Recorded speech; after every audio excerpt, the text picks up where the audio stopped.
Welcome to Gunners Are Us podcast, where we are positively Arsenal.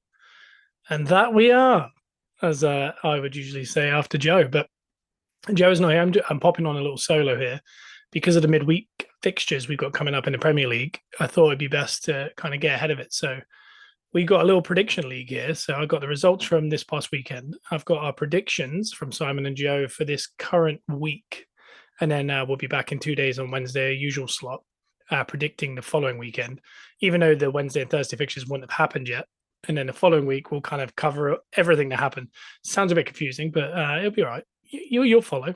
But if you like this podcast, make sure you give it a subscribe, 5-star review, and let your friends know, and give it every episode a download. If you want to follow us on social media, we're by TBL on all forms of social media, and the Brothers are on YouTube. Also you can follow Simon at Simon Miller 316 or 316 as he would say across all social media. Make sure you follow all his videos at Simon Miller on YouTube. But yeah, to kind of get stuck into today, it's just going to be a prediction league, and we're going to, as we kind of go through this midweek's fixtures, we'll kind of break down some of the bits that happened this past weekend with the teams involved. So looking across it, the prediction league was in last place for about actually, let's have a look. Simon's won 2 weeks for the ninth week running in last place. Simon with 3 points of the 10, Joe in second with 5 of the 10, and then I won with 7 of the 10. So that bumps Simon up to 48 points so far. Joe's on 62 and I'm on 60. So Joe's still ahead by 2, but it's getting very tight. And a couple interesting ones in there that people got right. Like Joe got West Ham Palace as a draw, which kind of, I don't know, that seems a little bit left field. Just looking across. I can't really see any. Simon getting Burnley. And Burnley obviously smashing Sheffield United. So again, kind of unprecedented, but I mean, we'll get to a lot of these things because a lot of crazy stuff happened this past weekend. So we'll get to that. So match 1 of the 10 matches. These are on, I believe, Amazon Prime. The Tuesday games, there's 2 of them. The first of those 2 is Wolves v Burnley. And I can start that Joe's gone 3-0 Wolves. Simon's gone 2-0 Wolves. So before I make my decision, I'll kind of run through some of the bits that have happened. So Burnley have come off their biggest win, their win of the season so far. Obviously, Sheffield United were down to 10 men with a stupid red card at the end of the first half. But I don't know, Burnley got a little bit of confidence, which is good. But I mean, I watched Arsenal v Wolves at the Emirates this last weekend, and we kind of predicted, all of us, that Arsenal would win by, I think we went 2-0, 3-0, 2-1. Joe went 2-1 and got it exact. The reason we went that way was just because we thought we were in decent form. But and Wolves are very good, but they're very good up to the final third. So we thought scoring would be their issue. And I think the game was an odd one because I think we just nullified the game. Like, we scored 2 early goals, which again was our kind of strong point last season, but nothing this season. We've been kind of scoring second half goals this year. But we scored 2 early ones that kind of put the game out of reach. Very nice goals as well, which I will talk about when we talk about Arsenal. But Wolves never really got into it until 80 minutes, 85 minutes. And again, it was a mistake from Zinchenko that, again, I'll get to when we talk about Arsenal. And Cunha with a really good finish, who's a really good player, and I just put him in my fantasy team. But again, the chance they got another chance at the end of the first half that they put. Raya did really well to save. And then shortly after they scored, they had another chance. But in the whole game, there was 3 chances. This kind of is their problem. The fact that they went to Fulham and they kind of struggled to create chances, but they were very in possession and really good across the field. They do have an issue with the end product, which again doesn't bode well for me for putting Cunha in my team, but it is coming. But I don't know. They're just a good side, and I think they're going to be too much for Burnley. Even though Burnley are going to be probably as confident they'll be all season, because I don't think they'll win another game like that. I think it was their biggest win in, I think it was 50 years or something like that in the top flight. So I'm going to have to agree. I'm going to go Wolves. I'm going to go 2-1. And I do think at home Wolves are a lot better than they are away. But they're just a good side. So they're going to create a lot of chances. Not going to create a lot of chances, but they have a lot of the ball. And I think eventually that kind of pressure will tell against Burnley. So no, I think that's a clean sweep. Everyone going against Burnley. But the second game is Luton v Arsenal, and this one I want to talk a little bit more about because this is an odd one. This is the game that when Luton got promoted, and it's a shame we haven't got Simon on it because I think he's going there with his dad. So on Wednesday, hopefully Simon will be on and kind of chat about what went down at Kenilworth Road. But when they got promoted, I think this was the game that I kind of earmarked that would be such a problem to Arsenal because in the history of Arsenal, going to a ground like this is an issue for us because we've always, I don't like saying it, but they've always said we're a soft touch. Somewhere like this, the atmosphere is too much. But again, with Luton, I don't think the atmosphere has been crazy. I don't think people have never necessarily had to adjust to the ground that bad. Liverpool have been the ones that have had the most issues of the big six, kind of going there, and they got a late draw. But I don't know. Tuesday night, Amazon Prime, the cameras are there. There is something afoot that could become an issue here, I think.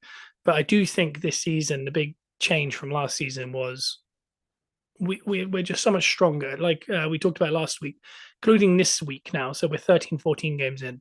I think Arsenal now have conceded 31 shots on goal, which is the lowest of any team. I think Man City are next, and they're on 44 or 45. And then, there's teams like Spurs are lumped in there with Sheffield United and Burnley, who are in the like 160, 170s kind of areas. So a lot of shots on target, a lot of shots on goal, sorry. We don't allow much. So it makes you think that we should win this comfortably because watching Luton, I don't feel nervous. And we've talked about it on the podcast before, just that kind of one player that could be a problem.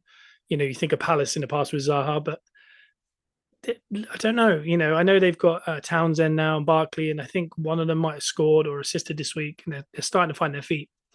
And again, that could be the issue, but I don't know. It on paper it scares me, and then when you think of actual stats and current going ons, it seems like an Arsenal comfortable win.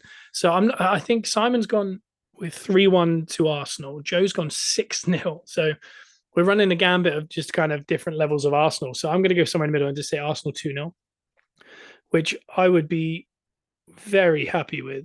Just a solid 2-0, like that Wolves game was, because that Wolves game was I've never been so comfortable watching a game at the Emirates because under Wenger, that was kind of the game, wasn't it? The Emirates home game against lower in the table teams.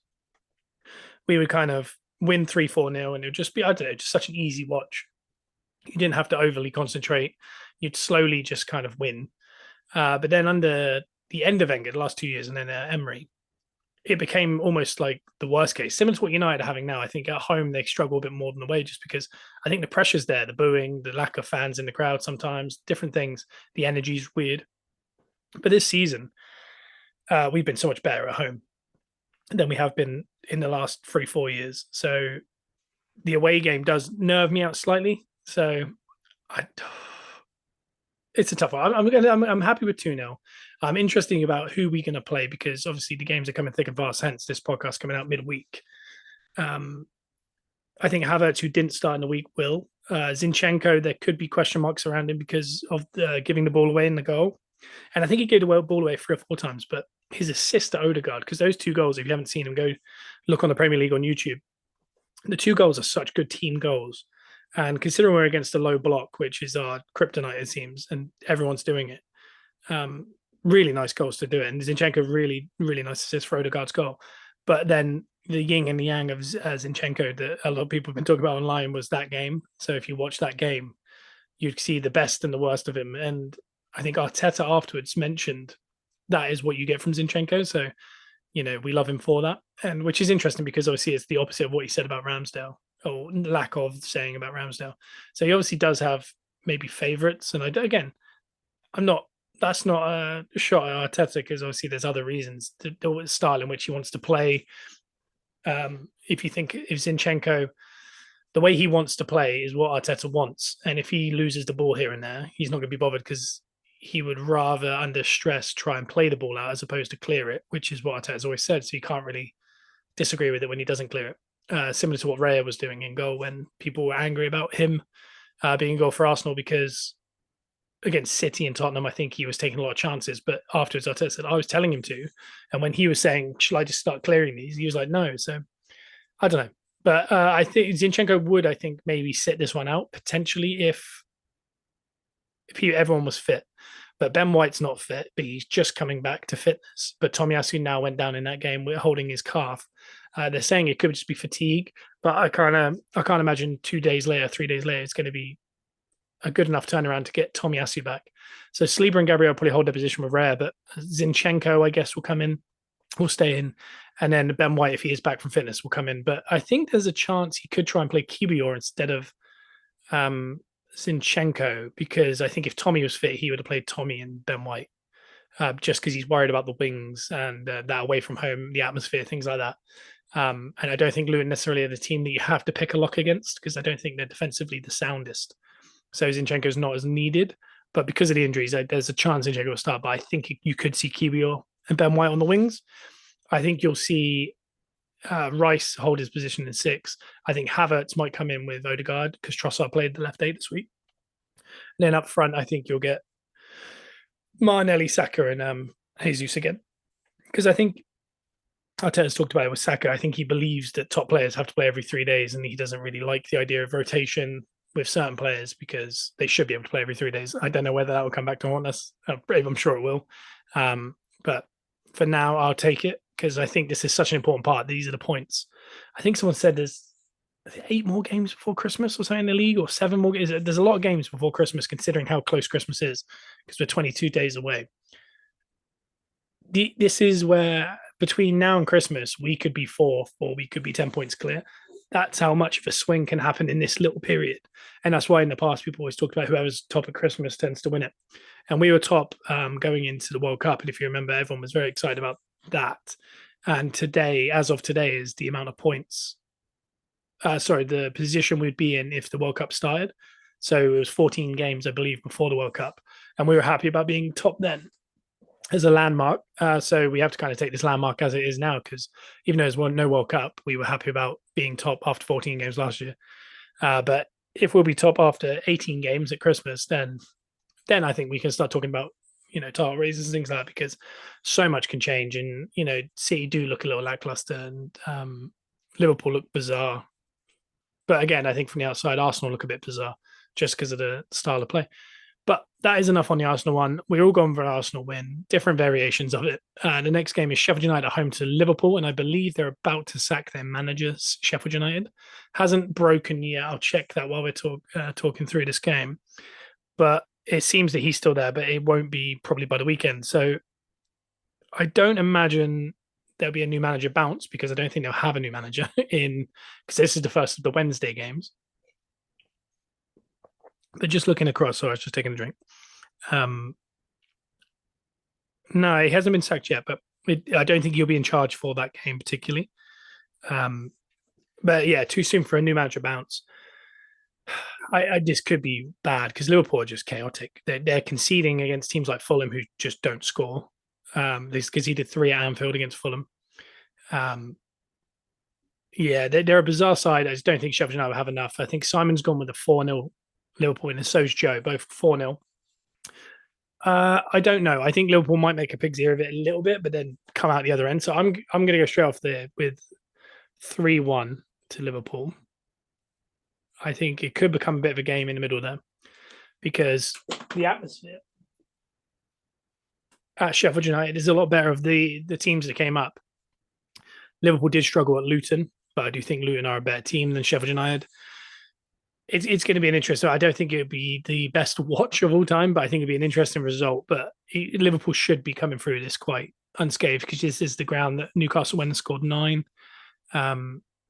Yeah, I think that's about it. But Liverpool, they just came out of a 4-3 against Fulham, and I checked that on 89 minutes or something, and I thought, oh my God, they're going to lose to Fulham. This is bizarre. What a bizarre. This past weekend was a bizarre weekend for results.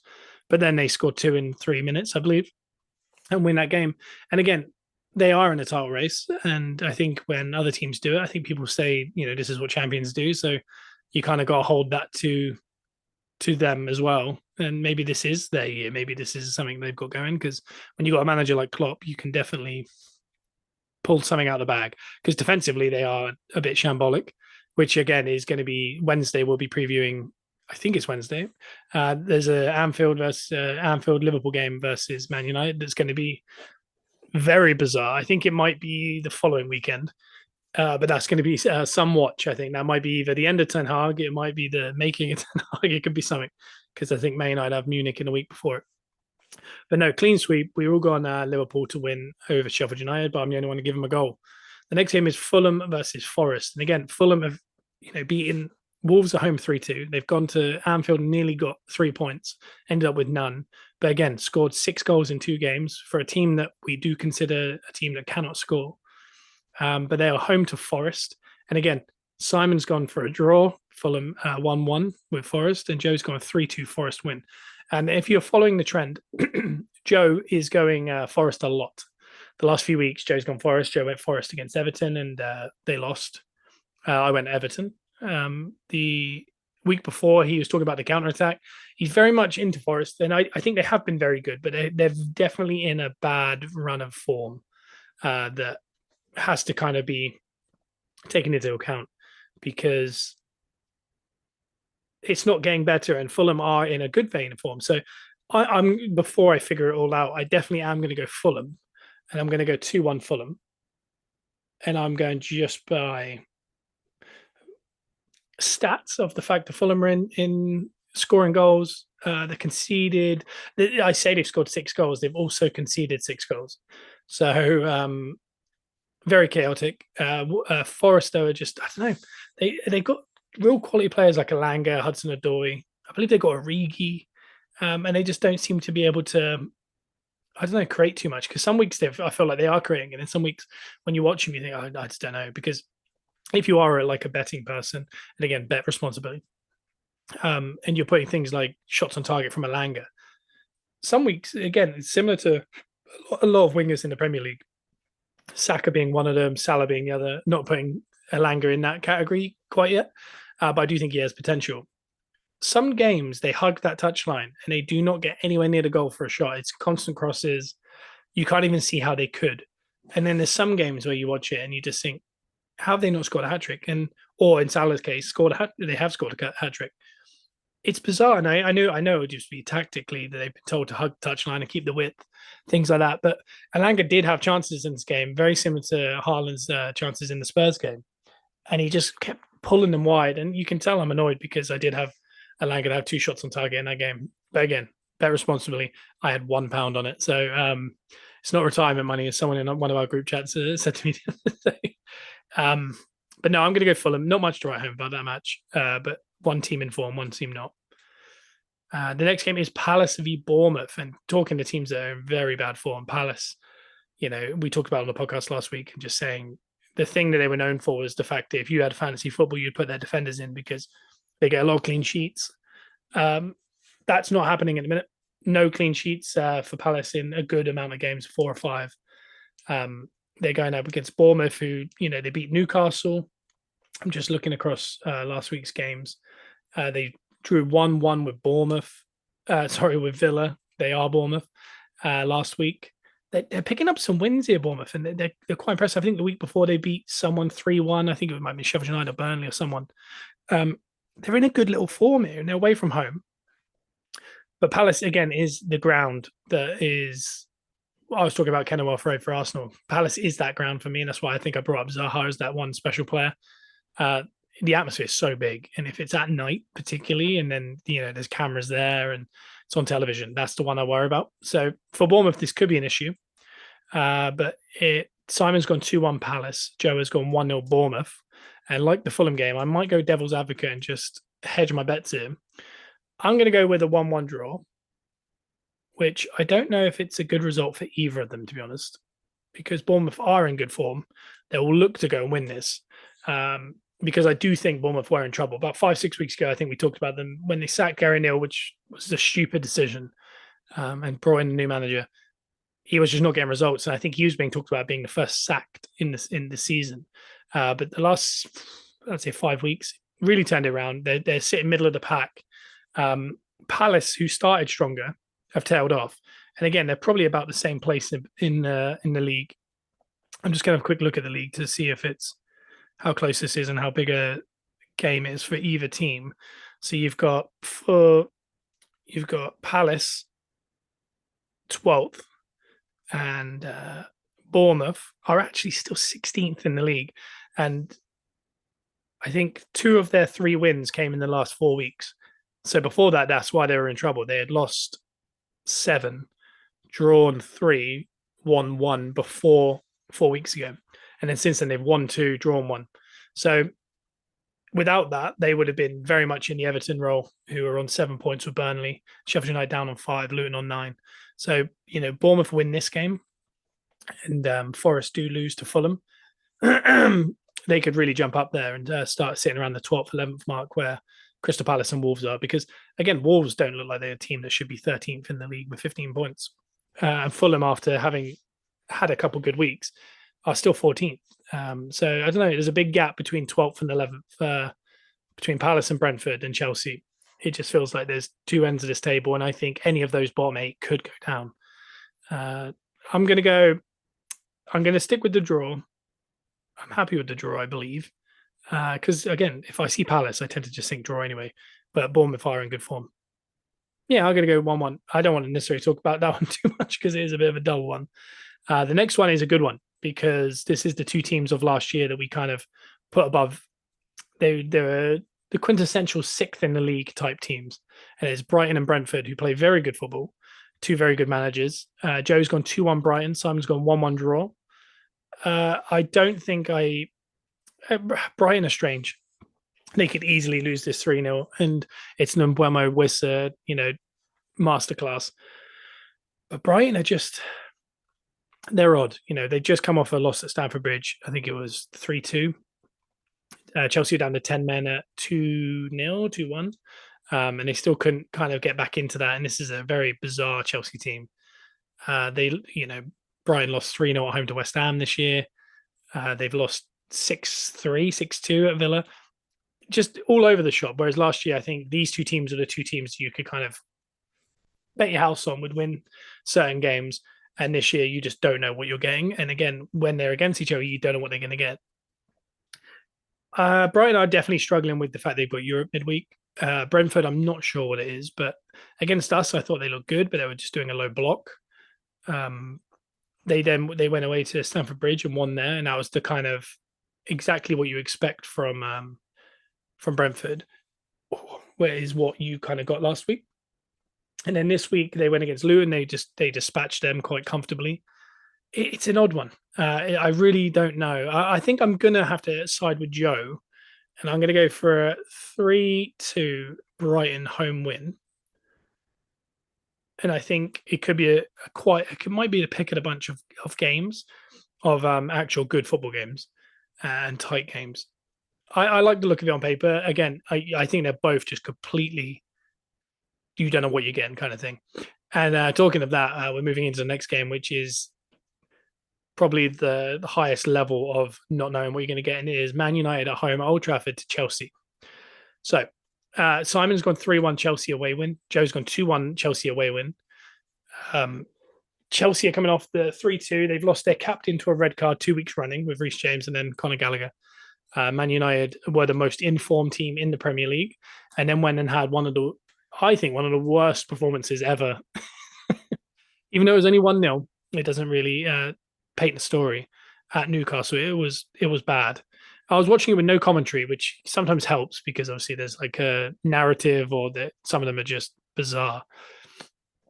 And I just couldn't believe that what Arsenal did at Newcastle, where Gordon scored and we lost 1-0.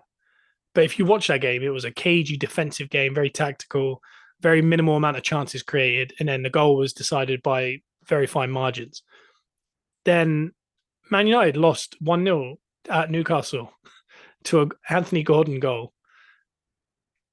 And it's just, the scorelines are identical, but you couldn't explain how different those games were. From, the moments of Martial throwing his arms around the Ten Hag, like lambasting him basically from the sideline.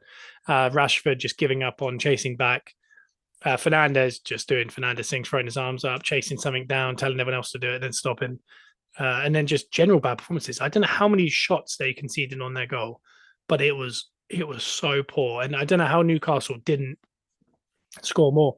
They just missing chances. Onana had a decent game again. Onana's most informed goalie in fantasy football, starting to find his feet a tiny bit, but still again midweek in the Champions League, showing that bizarreness that Man United in general have when De Gea sat there as a free agent. Who ironically in this that game, Newcastle lost their keeper Pope, and it looks like today, I think I read it might be 5 months out, which is, I think it was a separated shoulder or it was an AC joint, a labrum, something.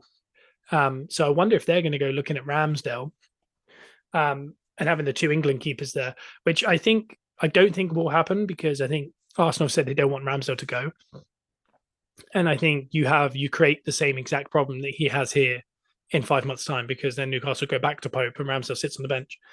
But I wonder if De Gea ends up as a free agent going to Newcastle for the rest of the season. Not that Dubravka isn't a bad keeper and probably hold their own because you assume Newcastle are probably about to go out of Europe. So it's only the league. Dubravka's done well in the league for Newcastle before and even gone to Man United and done decently in the cups there.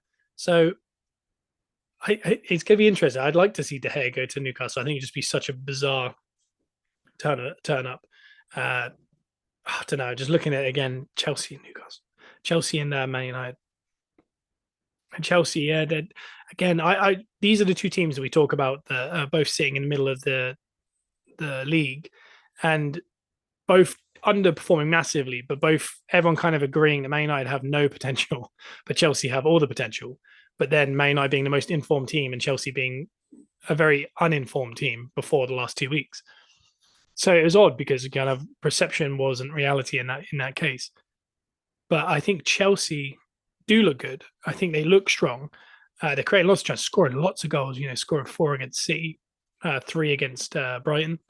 They're starting to find their feet. Scored 2 against Arsenal, and again we talked about how they don't create many chances. We don't allow many chances against us, and they managed to get 2 goals early on. Chelsea will score in this, I think, and I think Man United's form was definitely. The eye test didn't, line up with the form table. Man United, I think, the pressure will be on here because I think if they lose here, they have. I don't know who they have at the weekend. I can't check that, but then they have Munich at home in the week, and then they go away to Anfield. So this, how many days is it? 10 days, 11 days, is going to be massive in the Ten Hag thing. Because I was listening to the Gary Neville podcast this morning. With Peter Drury after Super Sunday, and he was talking about it. And he's very much the Glazers and that kind of stuff. So they are home to Chelsea, home to Bournemouth, home to Bayern Munich in the next 7 days. And then they're away to at Anfield, away to West Ham, and then home to Villa.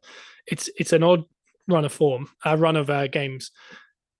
The Bournemouth one you'd think should be good, but we just talked about how good Bournemouth have kind of got. And again, if they were to lose to Chelsea, that decline will start to happen because naturally before a manager gets sacked, it tends to get worse before it gets better because I think with Emery, when it felt it was going that way with Arsenal, there was this kind of moment where he would lose 2 or 3 in a row and everyone would be on him, and then he'd win 2 or 3 and then everyone would go, oh, okay. But then you'd kind of know in your head, he has to lose 4 or 5 really before someone says, enough is enough, we have to actually move on. And I think this run gives that Man United board a chance to do that because even though they had a great run of form, I think every United fan would say they're not playing well. They're just eking out results somehow. And the Champions League is the biggest catastrophe for them as well because that's big revenue. And it's just not a good look when you're that poor in Europe. But to go, if they were to lose at home, even if they won against Bournemouth, then to go crashing out of Europe completely by losing to Munich and then going to Anfield and God knows what happens there. This is going to be a big telling time. And again, it could prolong the inevitable. As an Arsenal fan, United fans won't like this, but I want Ten Hag to stay as long as possible because I don't think he's got that dressing room. I don't think he's got much going on because when you look around, as far as implementing styles, and we've talked about it before now, I talked about it with Bruno on the Man United podcast, so go back and listen to that one if you're interested about the behind the scenes at Man United. Was when Ange went into Spurs, within 2 games, we saw his style. And he didn't have the players. And then since then, he's had injuries. Literally yesterday, he drew 3-3 at the Etihad with Emerson Royal and Davies as centre backs, and they were playing the style. You look at Emery at Villa, he's playing that style. Even Emery at Arsenal, he created a style. I don't like the style; it's the horseshoe style, and you concede a lot of shots on your goal, but it's a style, and it stays exactly where it goes around the league, kind of thing. De Zerbi, when he came in within 2 games, you saw the difference. All these, even Everton with Deitch, you could see the difference in them. With Ten Hag, we still can't see it, and I don't think we've seen it since. I think Neville was talking about Louis Van Gaal, so a good 7-8 years away. That every manager that's come in hasn't been able to actually implement the style, which makes you believe it's the players. Because I think I saw something that 8 of the starting 11 against Newcastle were starters underneath Ralph Ragnick, and I think it was like 5 that were starters underneath Van Gaal. So it's something like that. Like, it's really bizarre, like how some of these players have just stayed the tenure, and they haven't even looked at the players, because they talk about the revolving door of every 18 months Man United find a new manager, and it has the same exact pattern. And you can even see it now in his body language. Van Gaal, with Ten Hag, you can see he knows what's coming, and he has to either rescue it. And again, there's a point in which you can't rescue it, even if you get good results. Everyone's just waiting for the couple in a row to sack you. I don't think he's there, but I think he's on that threshold. If he beats Chelsea and he beats Bournemouth and he beats Bayern Munich and he gets into the Europa League, let's say, and then he goes to Anfield and gets a result, I think it is completely forgotten. But I think he's at the point where he has to do all of those things. I think even one of those things not happening, and he drops below that line where the board are basically going, we got to wait for him to lose 3 in a row in the league before we sack him, which is so detrimental to a club, because if you could just sack him now, you might get a new manager bounce that wins you a Bayern Munich game and the Anfield game. So I don't know why clubs do it, but I do think they're on that verge. Chelsea is starting to get some of the injuries back. I'm actually just going to play devil's advocate because I'm trying to win points. It does feel like a Chelsea away win because of the way they're playing. But I'm going to go Man United because for whatever reason, I can't 1-0. I can't figure out what their style is at all. I don't know what they do. But when I finished the match, I'm like, how have they won that? And I felt that way about the Newcastle game. I thought somehow they're going to win this until Gordon scored. And you see it with Goldbridge's reaction. It was like, oh, it's done when they scored, because he knew that you were kind of still in it to win it because of the way you play. When it was 0-0. Once Gordon scored, I think it was curtains. But I don't know. I'm going devil's advocate just for the hell of it. It does. I don't think I can actually call it, but I'm going to go Man United just to see if I can gain some points on Joe. The next game is Villa versus City. Villa are a very good side. I think they're 5th in the league now. And we've spoken about it before, but I'm, an Arsenal fan that's lived the Unai Emery experience. You don't know what you're going to get. And there's going to be times where you think you might be a lot better than you are. And there's going to be times where you realize that you're very much not the team you think you are. And Villa have shown, and again, when we had Emery, it was actually the opposite of what we've got now. So Villa are amazing at home, win comfortably at home, and then away from home they're dropping points, losing games. They lost to Forest, they drew with Bournemouth, but at home they're a proper side. It was the opposite under Emery Arsenal. We were good away from home and quite poor at home. But he gets a certain style that does work, but like we've talked about it, you concede a lot of shots, and a lot of shots mean there could be a lot of goals. So the probabilities are high that you could lose comfortably in certain games. City aren't firing. Haaland, I triple captained him like I said I was going to. He got 2 assists, but he missed 2 sitters. You can see, and there was obviously a very bad decision at the end of that game with the stoppage. And I hope there'll be an FA ban for the City players surrounding the ref, because we've seen Arsenal have 3 players around the ref and get a ban, and we still haven't got the ban for Arteta's comments after the game against Newcastle, which is ironic because if he served it now, he'd be serving it against Wolves. It would have been Wolves, Luton, and Brentford, or so. It would have been something like that. Instead, they're waiting, and I'm sure they're waiting so he misses the Anfield game. So keep your eyes peeled on that, because if it is, there's definitely something to do it, because there's no reason that they haven't given him the ban yet. And I feel like they're waiting for bigger games because they're trying to make a point of him for talking, and no bigger kind of backup of that is what Pep said afterwards when he had an awful decision.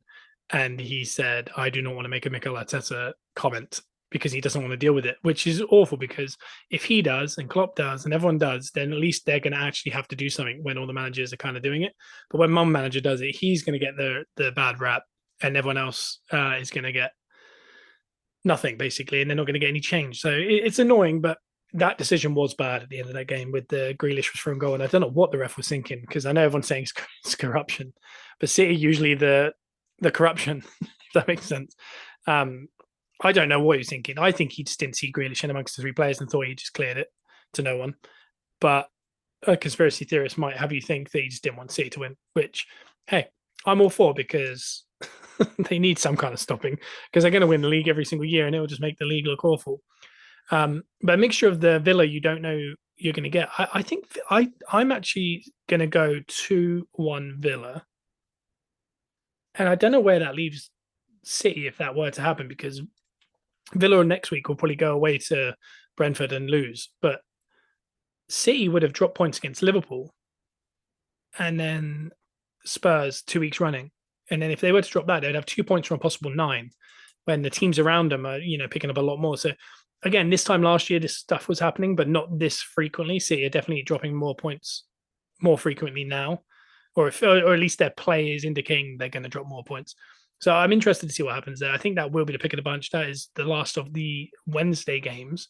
And then we got the 2 Thursday games on Amazon Prime. We got Everton versus Newcastle with the 10-point deduction from Everton. They really start making up some points, and they made 3 up. We all thought they were going to beat Man United. They didn't. They probably could have, the amount of shots that Man United faced. But they found 3 points against Forest, which is already put them to the top of the relegation zone. They need to start getting 2 or 3 wins under the belt to kind of get back to where they were. Newcastle having... did they put a lot of effort into that Man United game? I don't know. But they got a short week. So obviously, they got a game at the weekend.